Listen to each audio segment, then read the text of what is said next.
Hey everyone, Psychopath1c here, back with the other review I promised. The Suffering Ties That Bond.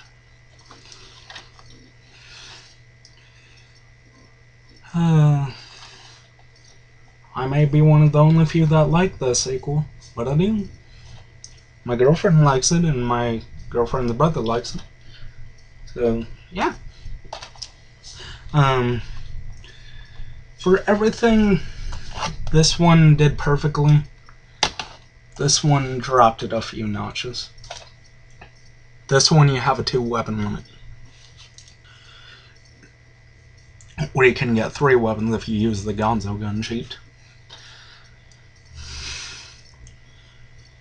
And the fact that you use the zombie bottles as soon as you get them, which I found annoying, which meant, like, if you had full health, you couldn't pick up a zombie bottle to add to your inventory because there really is no inventory. In this one, you're going around Torque's city. You're going around the city he lived in before he was taken to prison. And you're facing off against this main antagonist, Blackmore, played by Michael Clark Duncan. If anybody remembers him, he's the big, strong guy in The Green Mile. I didn't like that movie, but I liked his performance in it. Just not into dramas, very serious type of movies. What horror, like literal gore horror, I'm into. But he played a very great bad guy in this. His name is Blackmore. He apparently runs some sort of gang that Torque was apparently a part of back in the day. And this picks up right where the first one ended, if you got the good ending. So, anyways, you wake up, you're being transported to a new island, and it just happens to be the same, it happens to be going the same route that you were, of the town you were living in. And you keep on getting haunted by the ghosts of, your family, and depending on how you played the game in the first one, your family's going to be either cursing you out, or they're going to be, saying, we forgive you, Torque, we're here to help, sweetie. Or we're here to help, Dad.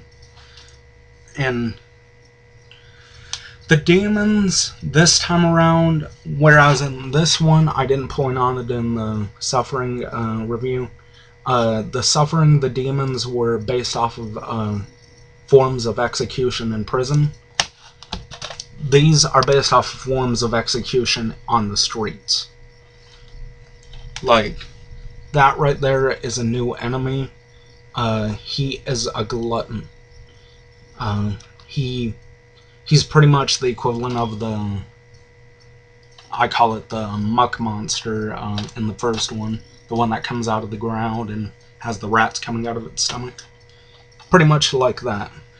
The Slayers are supposed to be, in this one, based off of death by cutting. People who have been stabbed to death in the streets. The marksmen take on a completely different turn this time. They're actually more fleshy looking this time around.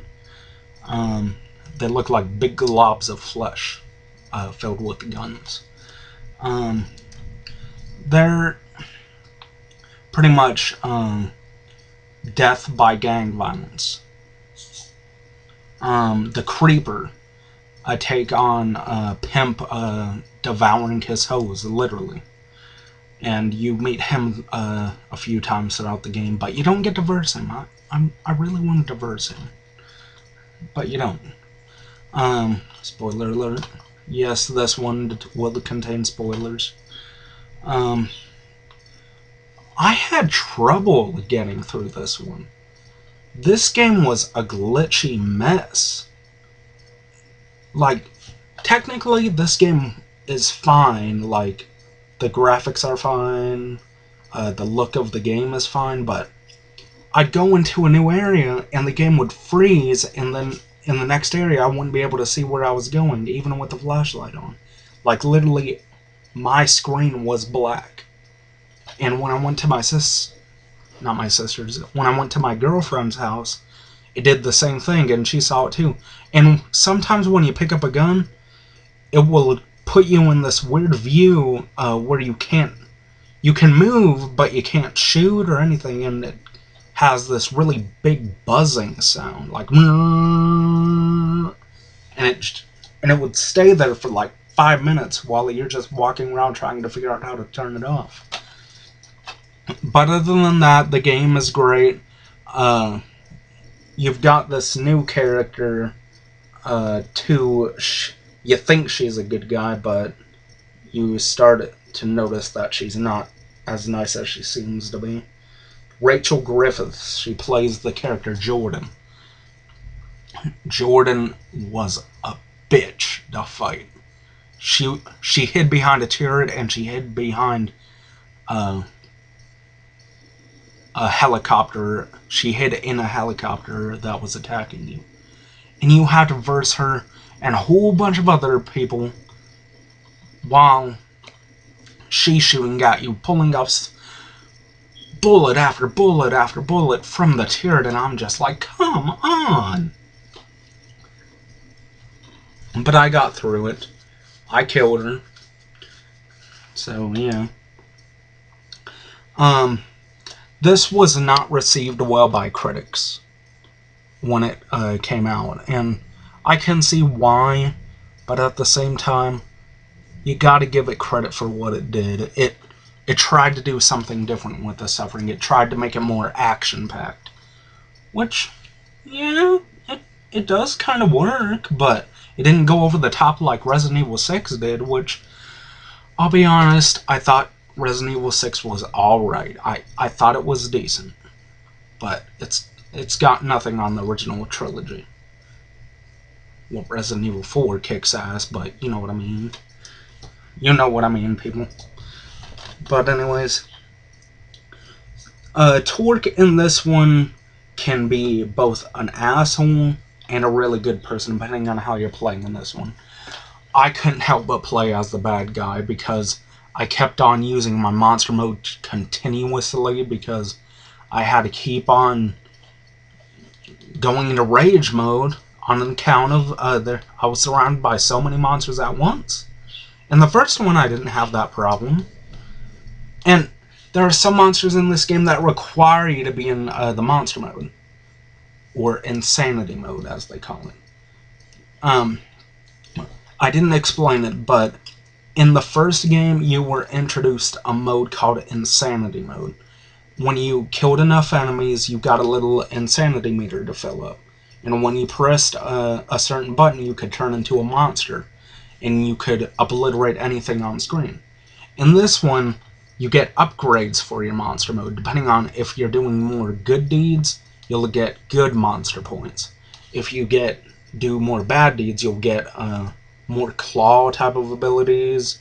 You'll be able to rip people apart faster. But if you do more good deeds, you'll be able to get blue aura around your monster. And I'm just like, whoa, this is kind of trippy. But anyways, the gore is cranked up to 11 in this one. There's more gore, there's more blood, there's more violence, there's more, dare I say it, language. There's a lot more language than there was in the first one. And there's also a lot more sexual perversion in this one. And I'm like, I know it's a pimp turning into a monster, but that is vulgar. Like, that is really, really vulgar. And I'm not sensitive to anything, really. Not sensitive to much. But even I was like, what the fuck are they smoking to write dialogue like this? But other than that, this game is a blast. It is an absolute blast. And the ending, another point I'll bring up about the glitchiness. every time I got to the ending, the game would crash. I had to actually restart from chapter 12 in order to make my way back up to... No, I had to restart from chapter 14, so it wasn't that far off. Just to get the ending to work properly. And even then, it froze right on the ending. And I'm like, come on. So, yeah. But I beat the game. It was a really fun ride. It's shorter than the first one. I noticed that too. The first one had 20 chapters. This one only has 16. So, yeah. I mean, the levels are bigger because you're in a huge-ass city. Now, even though I say huge-ass city, that does not mean this is free roam, like open world. Neither was the first one. Both games coincide in a universe where it's really big, but it's level-based.